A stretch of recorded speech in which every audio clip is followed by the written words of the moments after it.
Hello, everyone, and welcome to the Process Podcast. Today, I am joined by Claude, the co-founder of 2C Media and Pronto, projects that both aim to help businesses and entrepreneurs create meaningful and impactful content online. Thank you so much for joining us today, my man. Thanks for having me, man. Yeah, so just before we get into like the deeper stuff, maybe you could just provide us with some context about you and how you got into this line of work and just a little bit of backstory. Yeah, that's a good question. I don't actually know how I got into this line of work. I think I kind of just ended up following some nudges that I've gotten throughout my life. Specifically, so I was born in Romania, very humble beginnings. We grew up in a town of 300 people. I kind of didn't come from much, and so when I came to Canada, I realized like all the possible opportunities that you could have, and I kind of just tested things. So I picked up a camera when I was about 18, and I was like, oh, this is fun. And then I went on through other things in my life, and that led to somehow being here and owning two companies that both focus on media, and it's been really cool. That's awesome, man. Like, that's something that I really admire. You mentioned being from Romania and being in an immigrant family, and I think that's common. Like, people who come from outside of the country, they really see the opportunities here as more than just the status quo. You know what I mean? Did your growing up in Romania influence you and inspire you to be an entrepreneur, or how has that affected you as a human? That's a great question. So I think kind of not having much put a lot of things in perspective, and so coming here and seeing like, well, if I just work hard I can just attain it, and then it's like, well, what else can I attain if I work hard, or like if I stay focused or whatever, right? And so that, I think it just gives you context. Starting like not having much and coming here, I feel like that just allows you to just see the world differently. For sure, like exactly, like you said, context, right? You see it just from a wider angle. You have more experiences to be able to compare what your opportunities are here right now. So that's amazing, man. I want to get more into like, so how did you get started then? Like, I know the mindset behind that. You're an immigrant. You want to like, test yourself and do things that you want to do and kind of see what hard work can kind of bring you in your life. But can you kind of give us a more specific idea of like, what's the starting point? Deciding that you want to start. Right. So like that was like, for me, it was like, so the scenario was, I was working for a nightclub. My business partner, Aiden, he was a photographer at the club at the time. And, I was like we saw the club was going to close, and we were seeing that it wasn't doing as good as it used to. And long story short, I said, yo, do you want to start this? Like, do you want to try doing something like this? And he's like, yeah, like we could offer the same services that we're doing for the club, package that and go, pass it around to maybe other clubs. That was kind of our first gist, was like, well, if we can do it here, you can replicate this and do it elsewhere. So then we kind of just took that concept and started applying it everywhere. And that's just how we started. It was doing logos at first, and then we were like, oh wow, we're not artists and designers and stuff, right? And funny enough, there's a building on 17th Ave that has our logo on it, and I drive by it all the time, and I'm embarrassed because I'm like, fuck, I can't. It's like early, so you learn, and you're like, and then you're like, well, actually, this isn't the path. I have to change the path a little bit. So then you correct and you continue down the path because you're like, this was good. Can it be better? Right. So that's how we started, and we just kept following those nudges, and yeah. I love that, man, and that's humble beginnings as well. And I think a lot of people are kind of in that. They're kind of pigeonholed into a certain sector or an industry. Like you started with clubs, right? But now, I'm looking at what 2C Media is doing now, and you guys have tons of different clients from all different industries, right? How did you branch out into that, or do you have any like advice for somebody who's currently kind of pigeonholed themselves in a certain industry or a certain type of client and they want to expand that? Yeah, that's a great question. You gotta follow what you like to do. And I think that's so important, because if you're not self-aware, if you're not like aligned with your gut and like this feels right, and then you don't pursue that because you pursue the money elsewhere, and it feels wrong, and you're like, I'm gonna hate this project. Right. I'm gonna be miserable in this project. Funny enough, that project might actually turn out to be really bad. Right. And then that actually speaks volume more of your decision making skills, which, you know, people look at and like, well, that wasn't that good of work, and so you wonder why, right? So being in alignment with what kind of work we wanted to do and who we wanted to work with was key. So we just follow that. Like the beauty of working with different brands is also, you know, Calgary's small, so, you know, people know each other in different sectors, especially. Right. So once you pour your all into something, I feel like it's not hard to, you know, to work with the next person and pour your all into that, and then the community really quickly picks up on that, and they support you with that. Right. Yeah. It's just the momentum of kind of like following the things that you actually want to do. Yeah. I want to dig more into that actually, because you said, like, you know, self-awareness is something that I think is so important. Like, how do you begin if you're not aware of like the things that you even want, right? So what was that process like for you in discovering like what you are actually passionate about and like what you actually want? Was it something that you always did, or how did that develop for you? Yeah. So kind of came about two different ways. The initial way that it came about to be was so the self-awareness thing came out of I'm a very introspective person, so I always go internally. Sometimes that's a bad thing, sometimes that's a great thing. So I've realized that, so I started spending all this time meditating, and then I realized what I really want to do and and I came to terms with a lot of things. And so that's helped kind of at least put me on the path of like, okay, this is what self-awareness would look like, right? And as you dig deeper, it was like, well, what am I good at? And then, you know, what do I like to do? And all these things. And then last year I actually took an accelerator program, and that program has taught me this really cool concept of like finding your genius. And this genius is like the centerpiece of like doing something that brings you a lot of energy and joy, doing something that produces, you know, outstanding results, but also makes other people marvel, right? So like it just like drops their jaws, right? So the intersection of that thing is like where your genius is. The way I realized what my genius was is I started listing all the things that I do in my day, categorizing each one of those line items into incompetent, competent, something that I excel at, or it's my genius. And I took these things and I wrote an I or a C or an E or a G. And to be incompetent means like I should not be touching this task. Right. To be competent is, you know, I can do this, but I'm not the best fit for it. So maybe I should pass this on to somebody else. The excelling would be, you know, I'm good at this, I can do this task, but it might not bring me joy, or maybe it doesn't do one of the other three, like Marvel or whatever, right? And then there's your genius. So you're left with like these couple of things. And what I learned from that was like, I should just be focusing on my genius, because when I focus on my genius, I'm the happiest.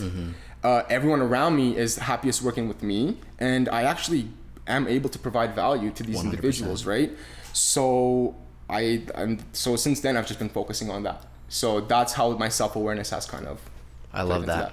I love that a lot, man. Like, yeah, giving your greatest gift. I think that's a journey that we should all go on, and following the things that you actually love. Like if you love it, you're gonna be good at it. You're gonna be consistently doing it all the time, and I think that's the only way to kind of like find out what your genius is. And of course, if you're giving that, then of course you're creating value, and when you're creating value, then you know you can provide for yourself and you can make that and for others. And I think that's the beauty behind it, right? Is like, you know, oftentimes we do things for ourselves and we forget about the others, and you can't move through life solo. It's very hard. 100%. Right? So you need your community, your support group, your friends, your family, whatever that might be, right? No, that's huge. That's huge. That's kind of where my philosophy comes from, of giving your greatest gift, is that like in nature, if you observe nature, nothing in nature exists for itself besides like the human ego of trying to be like, oh, I'm doing this, I'm accomplishing this. But like when you look at the trees growing, they're there to create shelter for the animals and create fruit and all that stuff. So, you know, applying nature's fundamental truths to our own lives, I think, is important. But kind of digging back into you and, you know, the context of your life, I'm sure traveling has really added to the context of how you see the world, right? Yeah. Could you just kind of share some of your travels with us and you know how that's kind of impacted you and your perspective? Yeah, man. It's funny. I think traveling is the one thing you can do in life where you get to see the true edges of yourself. So what I mean by that is, there's no adventure without something going wrong. And when something goes wrong is where your true character shines. Are you here to help this person? Are you gonna freak out? How are you gonna behave? What does that look like, right? And so adventure, traveling, whatever, I think it does that. I think it shows these edges of yourself to yourself, and then you get to that, and then you get to the next time you go on an adventure, you get to push further on those edges, and so on and so forth, right? So the way that impacts me is, if I could go to Saudi Arabia and pull out my camera and take pictures, and I got back to Canada and I'm still alive and I have all my fingers and everything's good, right? Then obviously you take a lot of things with a grain of salt of when people speak about different cultures, right? So then when you go into so after my Saudi trip, I went to India. I was like, I think my anxiety dropped so much because I was like, this is a great experience. Why am I even freaking out about being on this side of the world, right? So let's just enjoy it. And so all of a sudden it was a different mindset. And so I think traveling allows you to have that, allows you to develop yourself further, right? You get tested more, right? Yeah, I think that's amazing. Travel is definitely, it's interesting how you can kind of find parts of yourself or find out about yourself in places that you've never been before. That's weird, really, eh? Yeah, that's a weird concept. Yeah. No, I love that, man. And I think everyone should kind of take that time to travel and experience new things and kind of learn about themselves in that way. Totally. Was your most recent trip the one out to BC? Yes. Yeah. So what inspired that, man? That's a good question. I've been thinking about how do I approach this one.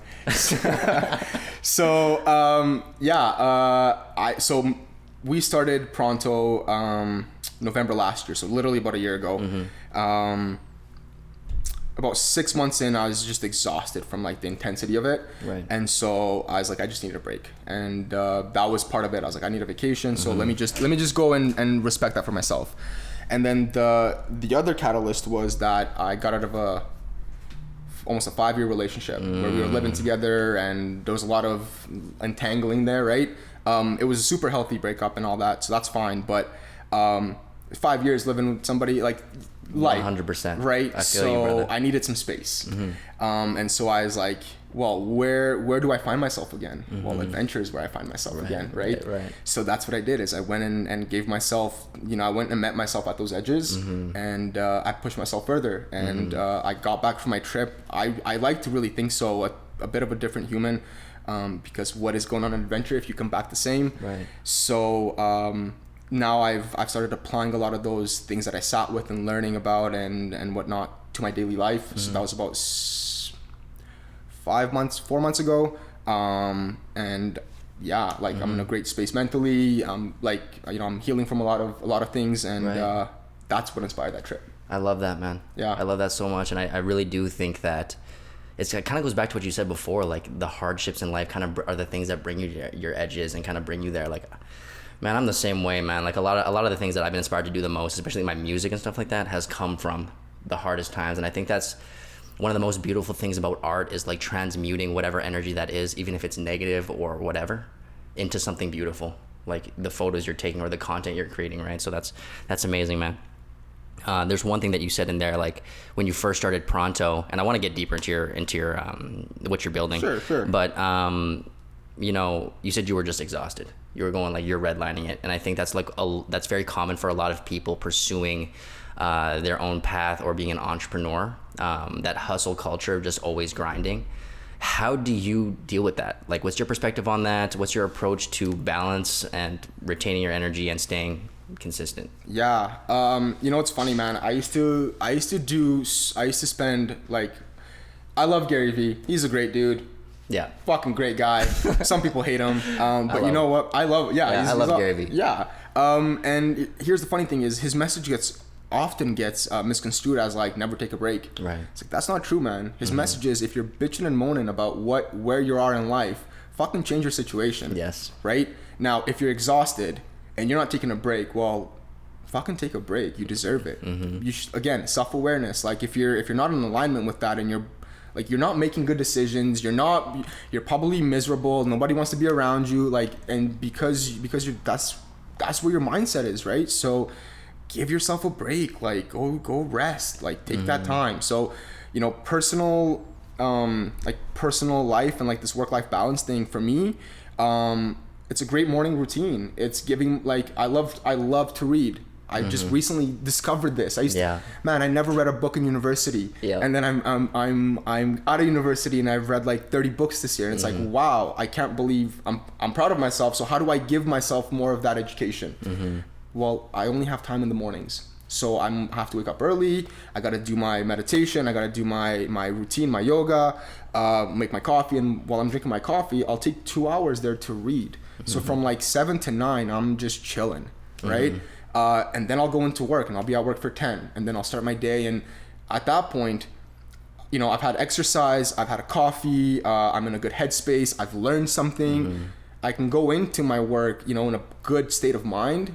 Whereas the way I used to be before was I used to wake up and just frantically wake up and just like my phone's ringing, fucking miss this email, oh my God, right? And that just stressed me out for the rest of the day, right? So starting your day off proper is really important. That's how I get a lot of balance. And then self-awareness. If I need a break, take my break. And I don't care. And I tell my team the same thing too, right? Like, it's important to be aware of like, okay, if this isn't working, like, what can I do? If that's stepping away, then step away. Because you're, you know, doing more might actually, what's that point? The point of diminishing return. Exactly. Right? And don't let yourself get there. Right? Yeah. So. Totally. I love that perspective because, you know, we just kind of discussed, you know, doing things for other people, being of service, right? Making an impact. But before you can do that, you really have to take care of yourself. You really have to, like, you know, make sure you're healthy, make sure you're feeding your mind, like, with good ideas and stuff like that. And I totally relate to you, man. Like, university, when I was forced to read books, I did not care. But these days I'm reading books and I'm super engaged in them and I'm getting so much from them. So I think that's incredible. And a lot more people should be doing that. Yeah. You can't pour from an empty cup, right? So go fill your cup with as much love and abundance and joy and whatever the hell else you want. And just go share that with the world. And then when you're empty, go fill some more. Right? 100%. And yeah, so I want to dig more into Pronto because, you know, when I was looking into what you guys are doing, at least for me, I've never seen what you guys are doing. It's pretty unique. Like, you're getting, I'll actually let you you describe it, but sure, yeah. So maybe you could just tell us more about how that idea came for you and what Pronto really is. Yeah. So what Pronto is, it's basically it's a virtual studio, and we built it for with the small business in mind, small business entrepreneur in mind.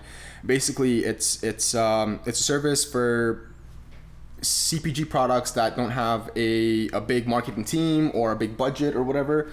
So the way it works is you basically ship us your product, you go online, you do your thing, you basically tell us what you want, you approve your shot list. When the product arrives, we shoot it, we upload the images for you, you purchase only the images you buy.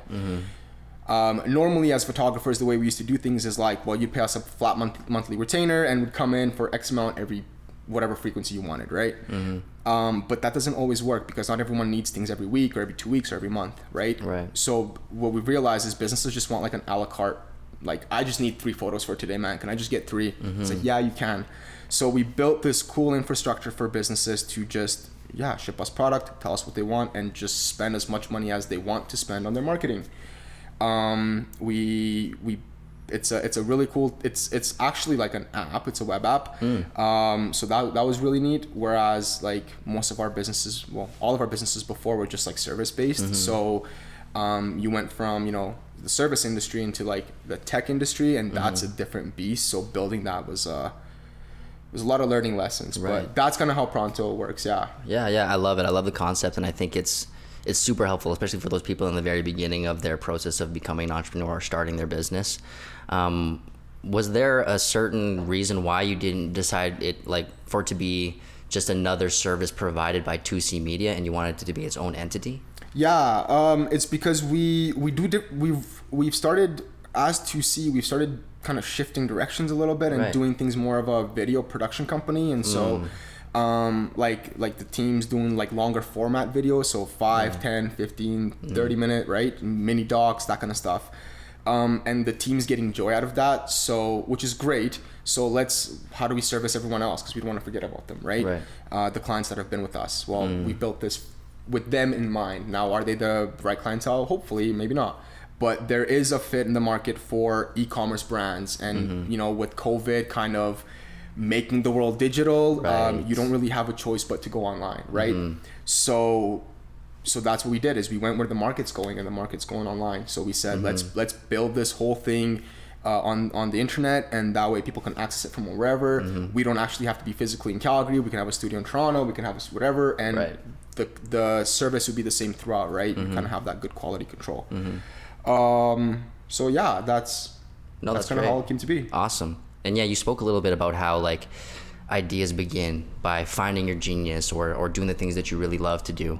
You know, we talked briefly before this about render and how that's kind of like on the back burner now, or, you know, it's kind of done. For a lot of entrepreneurs, I think there's a mindset of never quit. But I think there's times where you should quit. Like, actually, there's times where you should have quit earlier. What's your perspective on when to quit, especially for like a hot-headed entrepreneur who thinks that he can achieve anything in life? You know what's funny is, that's an interesting question. I fight with that, because sometimes you're like, oh man, this isn't working. It's like, but no, it is, because there's like these indicators, right? You're like, I think you got to be true to yourself. We knew render might have hit a point, just because of the way it was positioned, because we didn't really have the tech behind it. It was more so an idea to test, which funny enough rolled into what Pronto is. And so we're rolling a lot of those opportunities with video that render had into Pronto. Now there are services out there that, you know, are like render or whatnot, and those business owners have seen, you know, something that works for them, and they're chasing that, and that's all good. Now, when do you quit? Funny enough, I think you need to take those hints from the market. Right. So if you're going through patterns of like not making your month's rev, or you're going down or whatever, like I think you should address things. But I do agree, like it's better to quit early and just like kind of shift your resources. That doesn't mean you have to quit being an entrepreneur, but you should know when an idea is dying. 100%. Right? That's very important. And I love that too, because, you know, that process of like quote unquote failure, right, actually led you into what Pronto is today, right? So, you know, a lot of people getting started, they're afraid to fail. They're not sure if it's going to work or not, but that's exactly why you have to start it. That's exactly why you have to begin it, so that you can have that answer, right?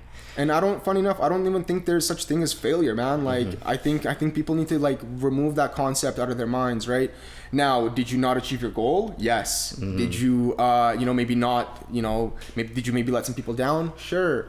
But again, like, failure is such a weird thing. It's such a negative, it has a negative connotation. Yeah, because you're like, well, I fucked up. It's like, well, yeah, you fucked up, but did you learn something? Yes. Well, then did you really fail? It's like, well, no, it's just a very expensive learning lesson. 100%. Right? So then what did you learn? And I think, oftentimes we're so focused on like, well, we failed and I must be useless and whatever. It's like, no, what did you learn? Like, focus on that. 100%. And like, forget about the other shit. That's irrelevant. Take this piece of knowledge and then go use this as your benchmark moving forward. Like, don't do this again, or don't let this happen, or if you see this, maybe act a different way, right? Yeah, I agree with you, man. Like, there's definitely a negative connotation to the word failure. That's why I said quote unquote failure. For myself, I build failure into the process. So it's like, try, fail, innovate. So that when failure does come or the results don't come, then you're like, well, it's just a part of the process. So now it's time to innovate again. So that's dope, man. I really appreciate that perspective. So, with these things that you're building, you're not doing it by yourself. You have a co-founder, like the guy you started out with at the clubs and stuff like that. So, what's that like for you? Like, what are the benefits of having a co-founder? Do you suggest that everybody has a co-founder? Do you think that people should go it alone? Like, maybe just speak on that subject a little bit for us. Look, man, you can't do anything in this world by yourself, right? Like, you need a crew. So, do you need a crew from the start? Maybe not, right? But there's this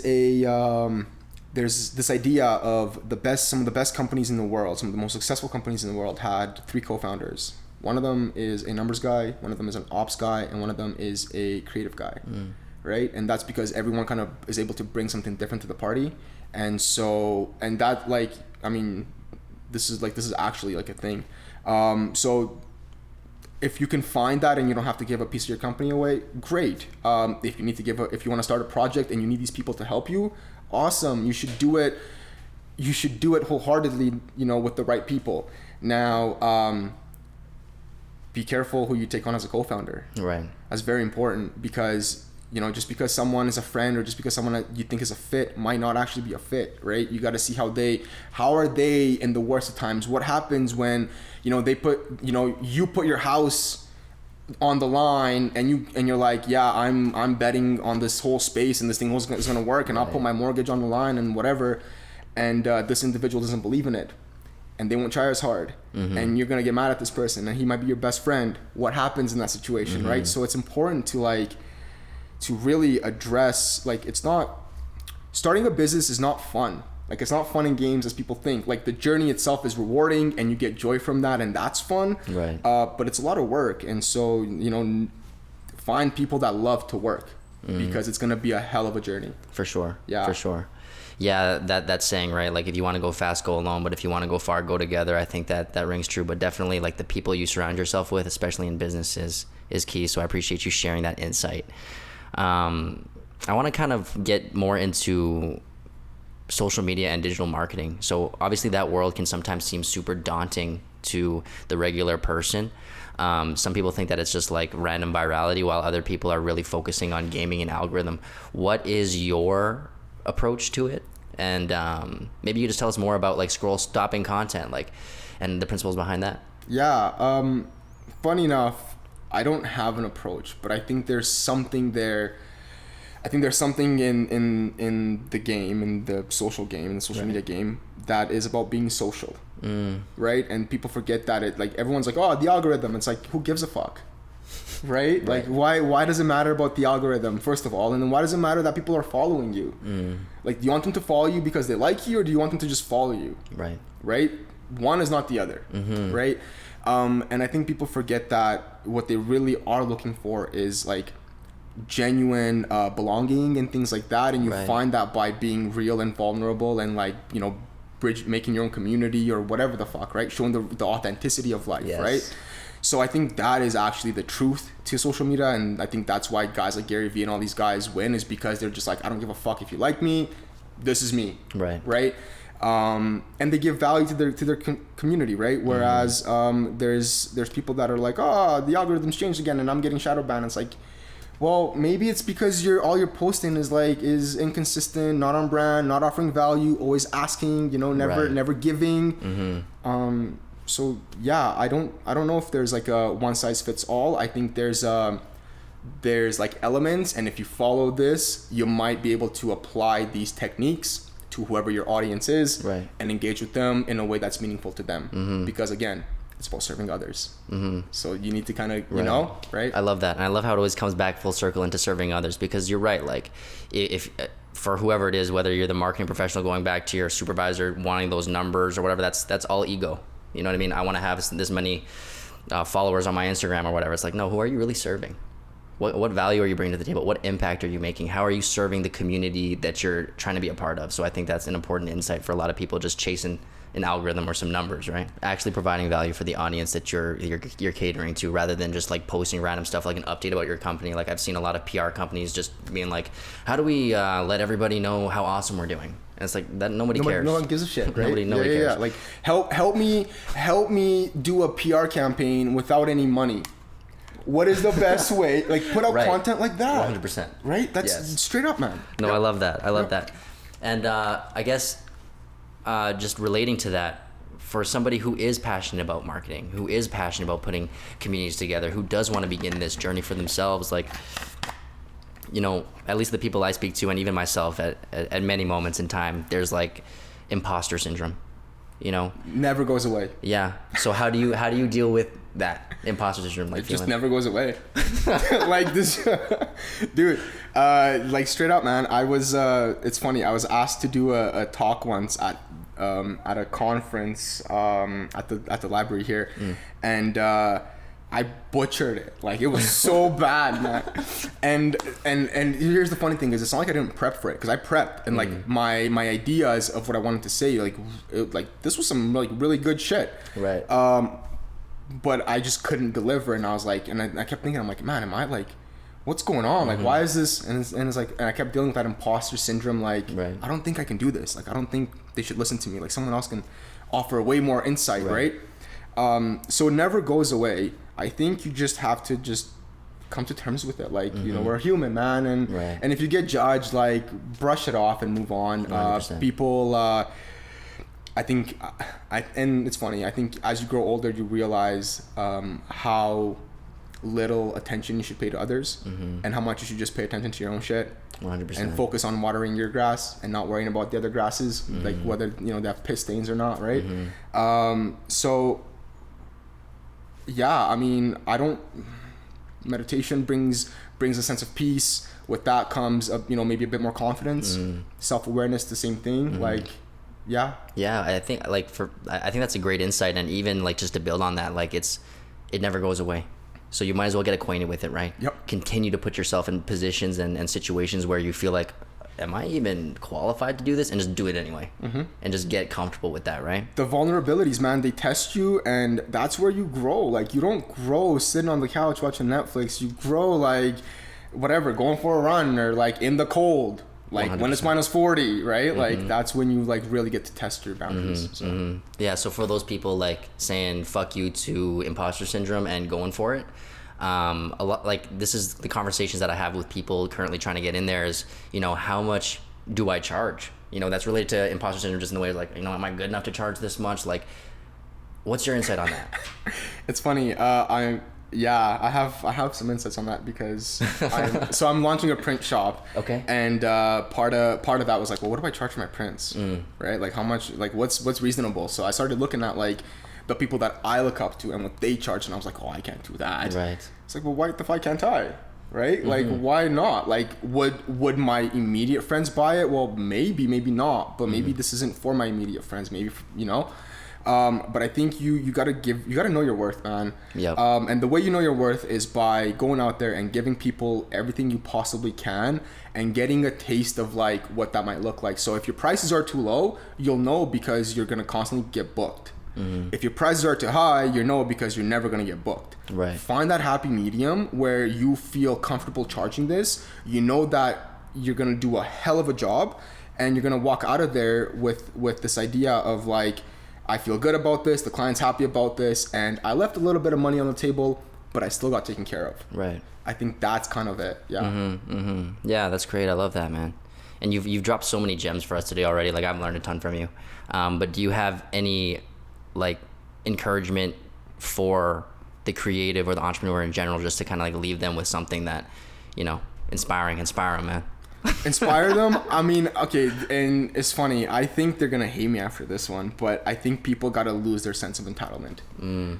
I think we live in an age where social media and cameras and all the shit has created the lowest barrier to entry, which means like, well, if this fucking guy can do it, well, why can't I? And you should pay me just as much as you pay him. And it's like, well, yeah, but you don't even know how long this guy's been doing it for. You don't know the nuances of his process, or why his customer experiences, right? Why he's able to charge as much as he does, right? So for the up and comers, like, man, forget about your ego, forget about yourself. No one really cares about you, but you should go take all your skills and go devote that to somebody and do the best possible job you can for them.